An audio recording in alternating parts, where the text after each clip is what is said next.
성경 말씀 함께 읽겠습니다. 마태복음 2장 1절부터 12절까지 말씀입니다.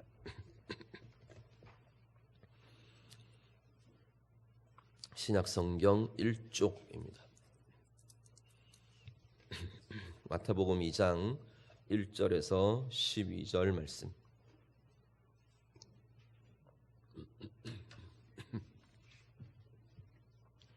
말씀 다 같이 읽겠습니다. 헤로드 왕 때 예수께서 유대 베들레헴에서 나심에 동방으로부터 박사들이 예루살렘에 이르러 말하되 유대인의 왕으로 나신 이가 어디 계시냐? 우리가 동방에서 그의 별을 보고 그에게 경배하러 왔노라 하니 헤로드 왕과 온 예루살렘이 듣고 소동한지라. 왕이 모든 대제사장과 백성의 서기관들을 모아 그리스도가 어디서 나겠느냐 물으니 이르되 유대 베들레헴이오니 이는 선지자로 이렇게 기록된 바 또 유대 땅 베들레헴아 너는 유대 고을 중에서 가장 작지 아니하도다. 내게서 한 다스리는 자가 나와서 내 백성 이스라엘의 목자가 되리라 하였음이니이다. 이에 헤롯이 가만히 박사들을 불러 별이 나타난 때를 자세히 묻고 베들레헴으로 보내며 이르되 가서 아기에 대하여 자세히 알아보고 찾거든 내게 고하여 나도 가서 그에게 경배하게 하라. 박사들이 왕의 말을 듣고 갈새 동방에서 보던 그 별이 문득 앞서 인도하여 가다가 아기 있는 곳 위에 머물러 서 있는지라. 그들이 별을 보고 매우 크게 기뻐하더라. 집에 들어가 아기와 그의 어머니 마리아가 함께 있는 것을 보고 엎드려 아기께 경배하고 보배압을 열어 황금과 유향과 몰약을 예물로 드리니라. 그들은 꿈에 헤롯에게로 돌아가지 말라 지시하심을 받아 다른 길로 고국에 돌아가니라. 아멘.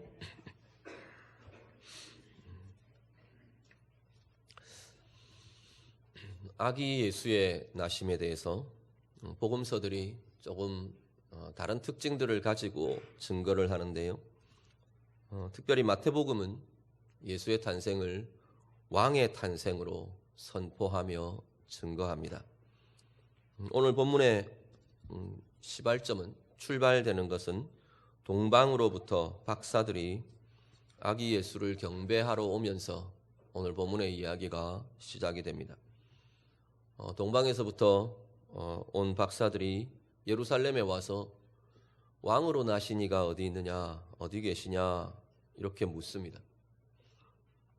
그들은 왕의 탄생이라고 보고 찾아왔기 때문에 이스라엘의 왕이 탄생할 곳은 당연히 예루살렘으로 생각하는 거죠. 그래서 예루살렘으로 왕궁으로 찾아와서 왕으로 나신 이가 어디 계시냐 하고 질문을 합니다. 그런데 이렇게 묻는 이 동방의 박사들로 인해서 온 예루살렘은 온통 소동이 일어납니다. 오늘 본문에는 왕으로 나신 아기, 왕으로 나신 예수님, 그 아기의 탄생에 대해서 선포되며 탄생하시며 태어나시는 그 모습 속에 세상에 극도로 대조되는 두 가지의 반응이 오늘 본문에서 다루어집니다. 이 대조되는 반응들을 우리가 보면서 오늘 우리가 고민해야 할 것, 오늘 내가 고민하며 하나님 앞에서 새롭게 되어야 될 자리들이 어떤 것인지 우리가 함께 살피며 묵상할 수 있기를 간절히 바랍니다. 먼저 헤롯 왕과 온 예루살렘의 반응이 나오는데요. 이 아기 예수의 탄생의 소식, 왕으로 나신 아기의 그 소식에 대해서 헤롯 왕과 온 예루살렘은 오늘 말씀 그대로 본문의 표현대로 온통 소동했다 말씀을 합니다. 헤롯 왕의 입장에서 생각해 보면 이 반응이 어떻게 보면 자연스러울 수 있을 것 같습니다. 왜냐하면 헤롯은 자신이 유대의 왕이거든요. 자기가 왕인데 지금 다른 사람 동방에서 박사들이 찾아와서 다른 왕을 지금 찾고 있는 겁니다. 왕으로 난 사람이 있다는데, 왕으로 나신 이가 있다는데, 그러고 이야기하니까 헤롯 왕 입장에서는 자신의 왕권이 위협받는 거잖아요. 자신의 왕됨을 거절하고 밀어내는 다른 왕이 지금 나타났다고 이야기를 하는 거거든요. 그러니까 한편으로는 두려워하며 한편으로는 분노하며 이렇게 지금 그 왕으로 나니가 누군가를 찾는 것, 그게 헤롯의 당연한 반응이겠죠. 당황하며 두려워하며 그 왕을 찾아내려고, 그리고 뒤에 내용들까지 우리가 이어지는 걸 보면 그 왕을 죽이려고 모략하고 진행하게 됩니다. 본문에는 온 예루살렘도 소동했답니다. 예루살렘이 소동한 이유는 여러 가지 이야기할 수 있을 것 같아요. 정치적인 이유도 이야기할 수 있을 것 같고, 시대적인 상황에 대한 어떤 고민이나 문제들도 이야기할 수 있을 거고, 또 아니면 각자의 개인적인 이유들 그럴 수 있을 것 같습니다. 본문에는 대제사장들, 서기관들이 언급됩니다. 이들은 헤로드 왕의 명령에 따라서 그래서 왕으로 나시니, 이 왕으로 나시니를 찾으니까 아마도 메시아일 거라고 추측을 한 것 같아요. 메시아가 난다면 어디서 나겠느냐? 그 메시아의 날 곳을 추정하는 자들로 그렇게 대제사장들과 서기관들이 등장합니다. 그렇지만 본문 전체의 흐름 속에서는 이 온통 예루살렘의 소동의 한 중심에 대제사장들과 서기관들도 함께 하고 있는 걸 보게 됩니다. 대제사장들, 서기관들은 당시의 유대인들의 신앙이나 지식이나 또 아니면 삶의 모든 부분에 있어서 리더가 되는 사람들이 바로 이들 대제사장들과 서기관들입니다. 유대 사회에서 영적인 영향력을 가진 이들이고, 내면의 정신적인 어떤 지주의 역할을 하는 정신적인 영향력을 나타내는 이들인 거고요. 또 정치적인 영향력 또한 이들이 행사하는 이들입니다. 대제사장들과 서기관들은 사내들인 공회를 구성하는 중요한 멤버들이어서 유대의 중요한 결정들을 좌우할 수 있는 그야말로 핵심 권력 집단이 바로 이 대제사장들과 서기관들인 거죠. 이들이 왕이 나신 소식에 당황하며 소동하며 혼란하며 소란스러워합니다. 사실 유대 사회는, 유대인들은 예수님이 나실 이 시대, 이 즈음의 유대인들에게는 메시아를 간절히 바라는, 보통 메시아 대망 사상이라고 말하는데, 메시아를 바라는 이 마음들이 굉장히 깊어지고 커져 있는 게 사실 이 시기의 유대인들이었습니다. 그럼에도 불구하고 아기 예수의 나심, 왕으로 나신 아기의 탄생에 대해서 이들은 당황해하고 소동하고 소란해하는 그러한 모습을 보게 됩니다.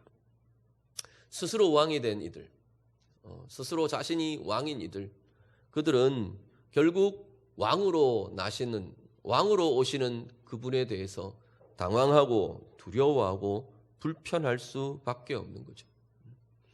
스스로 나의 지금 힘과 영향력과 이것들이 가장 중요한 인생은 내가 아닌 또 다른 참된 왕이 내 인생 가운데 들어오는 것이 내가 가진 나의 기득권에 대해서, 내 안정의 삶에 대해서 위협이 되고 불편함의 이유가 되는 것이죠. 자신의 삶의 안정이 가장 중요한 그러한 인생에게는 그 안정을 깨는 것 같아 보이는 왕의 출현, 왕의 오심은 별로 반갑지 않은 그런 모습처럼 보여집니다. 소동한다는 표현은 놀라고 당황하고 두려워하고 이런 의미들이 다 함축되어 있는 게 소동한다는 표현들이거든요. 왕의 오심이 불편한 겁니다. 왕의 오심이 꺼려지고 왕의 오심이 두렵고 당황스러운 자리가 되는 거죠. 오늘 우리 자신에게 한번 물어보시면 좋을 것 같아요. 왕이신 아기의 탄생, 예수의 왕 되심이 내 인생에는 소동하는 이유가 되지는 않는 건지, 왕이신 주님의 오심이 내 인생에 예수의 왕 되심이 들어오시는 것이 내게는 무엇에 대한 위협이 되는 건지, 주님 앞에서도 내가 빼앗길 수 없는 나의 왕됨, 내려놓을 수 없는 나의 것들은 어떤 것이 있는지 오늘 다시 한번 돌아보실 수 있기를 간절히 바랍니다. 사실 우리가 예수님의 왕 되심, 왕이신 나의 하나님 우리가 찬양하며 고백하면 많이 고백을 하는데, 내가 주님을 밀어내고 내가 왕입니다. 그냥 그렇게 생각하면 별로 그렇게 생각하는 사람은 그렇게 많지 않은 것 같아요. 별로 없는 것 같아요. 주님이 왕이 아니라 내가 왕이지 그렇게 생각하거나 말하는 이들은 그렇게 많지는 않는 것 같아요. 그리스도인들 중에. 그런데요, 다시 한번 좀 돌아보면 정말로 주님이 내 인생의 왕이신가? 한편으로는 오늘 이 예루살렘의 소동이 우리의 내면과 우리의 심령에 좀 소동이 필요한 것 같아요. 예수의 왕 되심은 그래요. 주님 당연히 왕이시죠.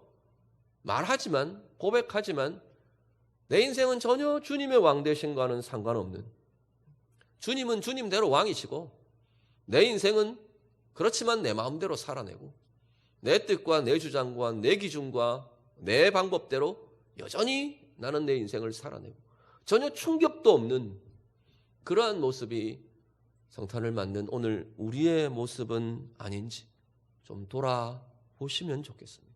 어떤 소동이 필요하냐면 삶의 우선순위가 흔들리는 거죠. 내가 왕인 것과 주님이 왕이신 건 삶의 우선순위가 달라지는 겁니다. 삶의 방법이 달라지는 거예요. 달라져야 되죠. 주님이 가진 우선순위와 내 우선순위가 다르다면, 충돌하면 왕인 사람의, 왕인 존재의 우선순위가 내 삶을 이끌어가는 우선순위가 되는 겁니다. 만약에 하나님의 우선순위와 나의 우선순위가 충돌함에도 불구하고 나는 여전히 내 욕심과 내 방법의 우선순위를 따라 내가 살고 있다면 내 인생의 왕은 나인 거죠. 주님이 아니신 거죠. 삶의 방법, 주님의 길과 나의 방법, 주님의 방법과 나의 방법이 충돌함에도 불구하고 여전히 나는 나의 방법대로 내 인생을 살아간다면 내 인생의 주인은 주님이 아니시라 나라는 겁니다. 정말로 오늘 아기 예수의 나심을 성경은 분명히 왕의 오심이라고 고백하며 선포합니다. 오늘 우리의 인생 가운데 주님의 오심은 내 인생에 나의 왕으로 내 인생 가운데 들어오시는 것이 주님의 오심이고 우리의 믿음이고 우리의 신앙의 고백인 거죠. 그렇다면 오늘 주님의 오심을 맞으며 성탄을 맞는 우리의 삶 가운데 다시 한 번 더 주님의 오심으로 인한, 주님의 왕 되심으로 인한 내 삶 가운데 변화되어야 될 자리, 새롭게 되어야 될 자리를 다시 고민할 수 있기를 간절히 바랍니다. 왕이신 주님, 내 삶의 왕으로 정말 한번 모셔드리시고 그 왕의 통치를 따라가 보시기를 간절히 바랍니다.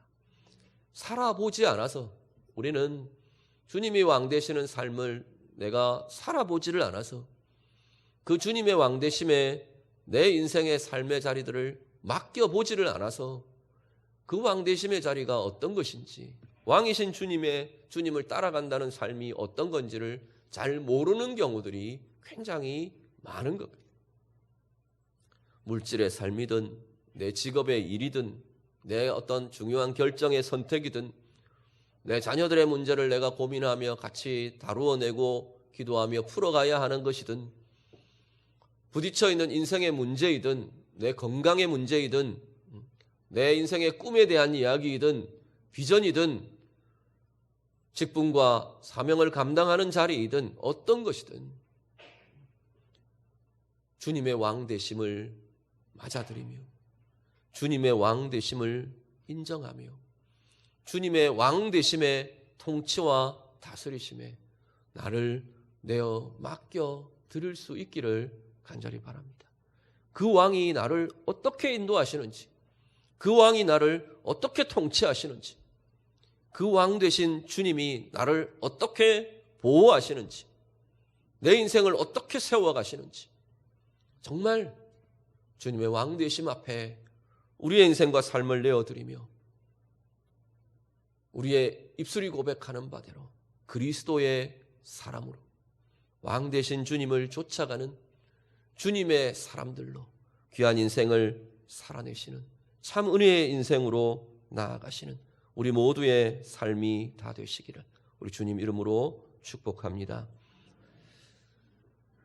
헤롯 왕과 온 예루살렘의 이 모습과는 달리 동방에서 온 박사들은 왕으로 나신 아기를 경배하러 찾아옵니다. 왕으로 나신 아기를 찾으니까 이 대제사장들과 서기관들이 막 구약의 말씀들을 막 뒤졌죠. 그래서 메시아가 오실 거라고 예견하고 있는 이 미가 선지자의 말씀을 찾아냅니다.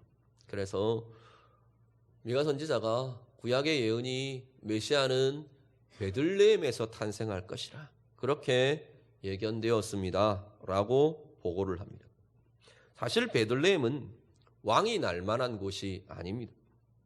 6절 말씀을 같이 한번 보시죠. 미가 선지자의 말씀 인용된 6절 말씀 같이 읽습니다.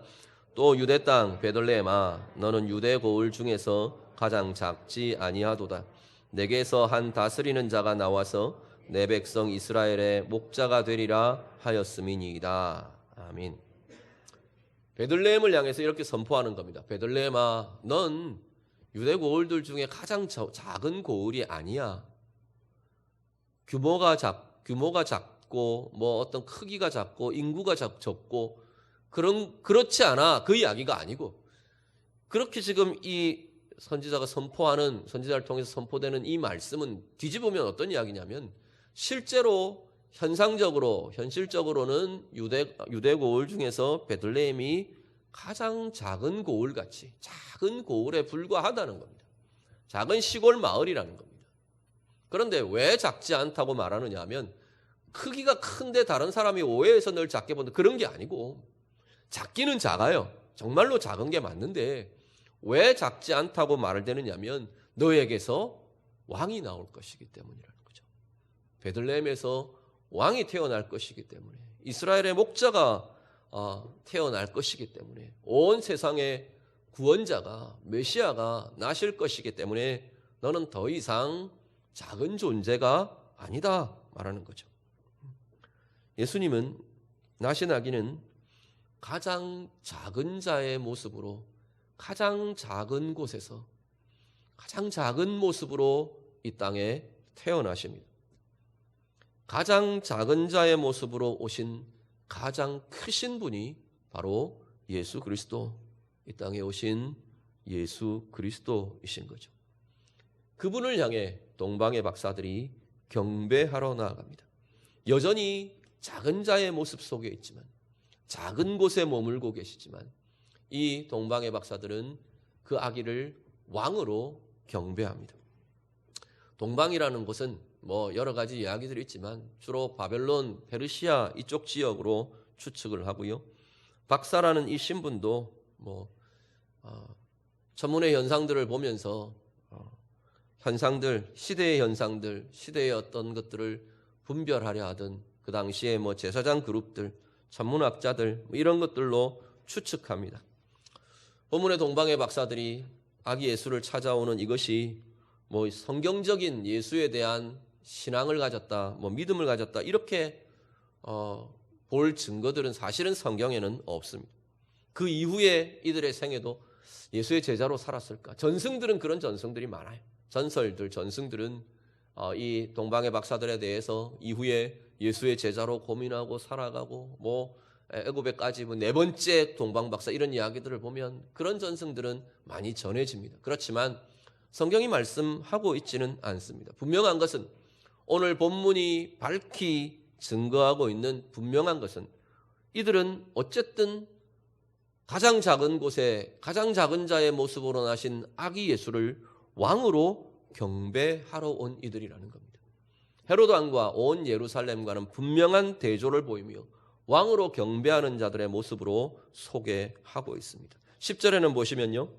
이들은 온통 소동하는 예루살렘과 헤롯 왕과는 달리 그들 가운데는 큰 기쁨이 가득하게 채워지고 있는 걸 보게 됩니다. 경배하며 예물을 드립니다. 경배는 상대방에 대해서 자신을 낮추는 모습, 나를 낮추어 상대방을 높이는 것, 이게 경배의 본질적인 내용입니다. 자신들이 엎드려 자신들을 낮추며, 아마도 이들은 왕족이든지 귀족이든지 당시에 그들의 사회 속에서는 굉장히 존경받고 높임을 받는 권력층의 사람들인 것 같은데, 이들이 지금 가장 작은 자의 모습을 말 구유에 누워 있는 이 아기 앞에 경배하는 겁니다. 엎드려 경배합니다. 예물을 드립니다. 황금과 유향과 몰약이라는 우리가 잘 아는 이 예물을 드립니다. 전통적으로 이 예물들은 왕에게, 존귀한 자에게 바쳐지던 예물들이었어요. 특히나 전통적인 해석은 황금은 메시아의 왕권을 상징하는 것으로, 유향은 우리 주님의 신성을 의미하는 것으로, 하나님 되심을 인정하며 고백하는 것으로, 몰약은 그리스도가 걸어가시게 될 순환과 죽음의 길, 십자가의 길, 고난받으심으로 인류를 구속할 대속의 제물이 되실 그의 생애를 가리키는 것으로 그렇게 이해합니다. 이런 고백을 자신들이 알고 담아서 이 예물을 드린 것 같지는 않아요. 그렇지만 이들의 경배와 이들의 주님 앞에 드려지는 이 모습이 그렇게 온 세상 가운데 주님의 왕 되심과 하나님의 되심과 그리고 이 땅의 구속주 되심을 선포하는 그러한 통로로 사용되는 것을 보게 됩니다.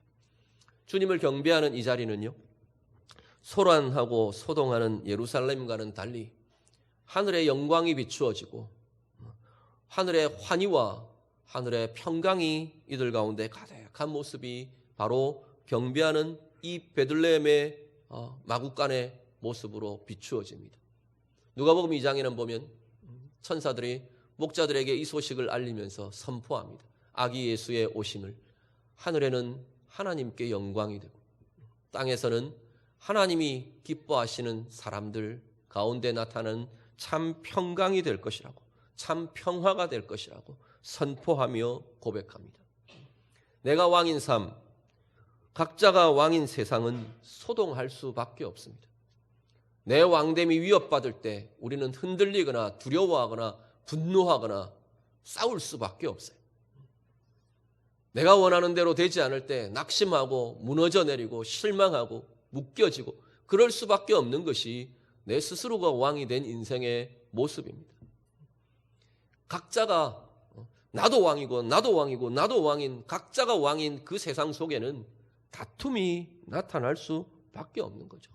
서로의 왕됨, 서로의 주도권 때문에 싸우고 시샘하고 분쟁하고 다툴 수밖에 없는 겁니다. 그것이 나라와 나라 간의 문제이든 개인과 개인의 문제이든 그룹과 그룹의 충돌이든 어떤 자리든 각자가 왕이 된 그 세상 속에서는 다툼과 분쟁과 나누임과 미움과 아픔들, 상함이 나타날 수밖에 없는 거죠. 소동할 수밖에 없는 것이 세상의 모습입니다. 그런데요, 주님이 왕이신 주님을 경배하는 그 삶에는 나의 왕도 주님이시고 너의 왕도 주님이시고, 그러면 우리가 다투고 나누이고 분쟁해야 될 이유가 없어지는 거죠. 내 뜻이 꺾이더라도 왕이신 주님의 다스리심이 있고 왕이신 주님의 보호하심이 있고 나의 왕 되신 주님의 길을 내가 붙들고 나아가는 그 인생에는 낙심과 절망 대신에 왕이신 주님을 향한 참 기대와 소망이 우리 가운데 꺾이지 않는 소망으로 붙들려지게 되는 것이죠. 위협받고 두려워하고 염려하고 소란한 소동 대신에 그 왕의 통치로 나타나는 주님의 기쁨이, 주님의 평화가 우리를 주장하고 우리를 통치하고 우리를 이끌어가는 능력이 될 것이라는 겁니다. 오늘 우리 안에, 오늘 나의 삶 속에 소동하는 자리들, 소란스러운 자리들, 분쟁의 자리들, 염려의 자리들, 두려움과 위협의 자리들, 어떠한 자리들이 있으신지 그 상황과 그 자리에 그리스도를 왕으로 경배하는 경배함이 있기를 간절히 바랍니다. 그 자리가 재물의 문제의 자리이든 사람의 관계의 문제의 자리이든 우리의 가정의 상황이든 자녀들의 상황이든 내 인생의 꿈에 대한 모습들이든 내 건강, 육신의 건강의 문제이든 뭐 어떤 것이든 정말 그 소동할 수밖에 없는 그 자리에 소란함이 일어나는 나의 삶의 그 상황에 예수 그리스도를 왕으로 경배함이 우리 가운데 회복될 수 있기를 간절히 바랍니다. 한번 정말 주님을 왕으로 모시는 삶을, 주님의 그 왕 되신 통치를 받으며 다스리심을 따라가는 삶으로 살아보실 수 있기를 간절히 바랍니다. 그냥 계산하면 주님이 왕 되시면 손해볼 것 같아요. 그냥 계산하면, 세상의 계산법으로, 셈법으로 계산하면 주님이 왕 되시는 삶을 살면 내가 내 뜻대로 안 될 것 같고 내가 희생이 될 것 같고, 그런데 살아내는 삶들은 그렇지 않은 걸 보게 되는 거죠. 세상이 줄 수 없는 평화가 거기에 나타나더라는 게 그 인생을 사는 이들의 증거입니다. 성경 말씀의 증거인 거죠. 예루살렘은 소동하지만 화려하고 거대하고 대단한 집단 같아 보이는 헤롯의 왕궁은, 유대의 공회는, 예루살렘의 온 성은 소동하며 소란하며 혼란스러워하고 두려워하고 염려하지만 베들레헴은요, 가장 작아 보이지만 가장 작아 보이는 그 베들레헴에는 왕으로 나신 아기를 경배하는 경배함이 있는 그 자리는 하늘의 기쁨이 열려지는 거죠. 하늘의 평화가 그들 가운데 임하여지는 거라고 말씀하는 겁니다. 오늘 성탄을 기념하며 감사하며 예배하는 우리 모든 성도님들, 여러분의 영혼에, 여러분의 인생에 우리 주님이 정말로 나의 왕으로 들어오시는, 나의 왕으로 내 인생에 임하시고, 나의 왕으로 내 직업에 임하시고, 나의 왕으로 나의 일에, 나의 생업에, 나의 왕으로 우리의 가정에, 나의 왕으로 내 모든 삶에 임하시는 주님을 향한 경배가 우리 가운데 나타날 수 있기를 간절히 바랍니다. 그 경배의 삶에 주님의 기쁨이, 주님으로 인한 참 평강이, 은혜의 부요함이 우리 가운데 새롭게 누려지고 세워지고 열매 맺는 은혜의 부요한 삶들로 나아가시는 우리 모두가 되시기를 우리 주님 이름으로 축복합니다. 같이 기도하겠습니다. 말씀으로 기도합니다. 오늘 내 인생은 왕으로 나신 아기 예수 그리스도가 정말로 내 인생의 왕으로 임하시는지 좀 그렇게 고백하며 환영하며 맞아들이며 경배하며 우리 그렇게 좀 기도하시면 좋겠습니다. 주님, 정말로 내 인생의 왕으로 임하시기를 원합니다. 우리의 삶의 영역들을 좀 주님의 왕되심 앞에 내어드리면 좋을 것 같아요. 주님, 내 생업에 주님의 왕되심이, 왕되신 통치가 나타나기를 원합니다. 주님을 왕으로 경배하는 내 생업의 자리가 되기를 원합니다. 주님을 왕으로 경배하는 나의 물질과 재물의 삶이 되기를 원합니다. 주님을 왕으로 경배하는 나의 관계가 되고, 우리의 가정이 되고, 내 직분이 되고, 내 사명이 되고, 내 육신과 내 영혼과 내 시간의 사용과 내 삶이 되기를 원합니다. 우리 좀 주님 앞에 왕에 대한 경배로 내어드리며 그 자리에 임할 참 기쁨과 그 자리에 임할 참 평강과 진정한 행복 우리가 기대하며 소망하며 구하며 같이 기도하겠습니다. 기도드립니다. 하나님 아버지, 왕으로 나신 아기 예수 그리스도를 우리가 기념하며 성탄의 절기로 보냅니다. 하나님, 이 시간 주의 말씀대로 우리가 내 인생의 왕으로, 우리 주님 나의 왕으로 모시며 환영하며 경배하며 기도합니다. 하나님, 우리의 인생, 우리의 생애가 우리 주님의 참된 왕 되신 통치로 가득하여지도록 하나님 역사하시고 하나님 인도하여 주시옵소서. 하나님, 우리의 삶의 하나님 상황마다 삶의 구체적인 그 자리에 주님을 왕으로 경배하는 경배의 삶이 우리들 가운데 하나님 더 힘있게 새롭게 되도록 하나님 인도해 주시옵소서. 우리의 가정에 하나님 주님을 왕으로 경배하는 경배의 삶이 우리의 가정에 넘쳐나기를 원합니다. 나의 생업의 자리에 하나님, 나의 물질의 삶에 하나님 주님을 나의 왕으로 경배하는 주님의 방법대로 주님의 길을 따라 그렇게 나아가는 우리의 생애가 되기를 원합니다. 우리의 시간의 사용들, 내 인생의 우선순위들, 주님을 왕으로 경배하는 하나님, 참 주님이 참된 왕 되시는 귀한 은혜의 하나님, 우리의 인생의 시간들, 사용들이 되도록 하나님 인도해 주시옵소서. 우리의 꿈과 우리의 비전과 우리의 계획과 하나님, 우리의 말들과 우리의 모든 관계들과 모든 것 속에 주님의 왕 되심이 온전히 인정되며 경배되며 주님 앞에 내 삶을 내어드리는 주님의 하나님 통치와 주님의 다스리심에 내 인생과 삶을 내어드리는 복된 삶들이 되도록 하나님 인도해 주시옵소서.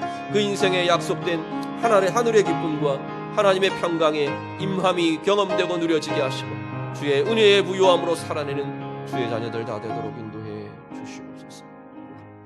하나님 아버지, 왕으로 나신 아기 예수 그리스도가 우리의 참 왕 되시는 인생 살아가기를 소망합니다. 주의 왕 되심 앞에 소동하며 요란한 예루살렘의 모습처럼 오늘 우리도 주님의 왕 되심이 내 인생의 불편함이 되고 거북함이 되고 두려움이 되고 염려가 되는 것은 아닌지요. 그 자리, 그 상황들 다시금 주님 앞에 내어드립니다.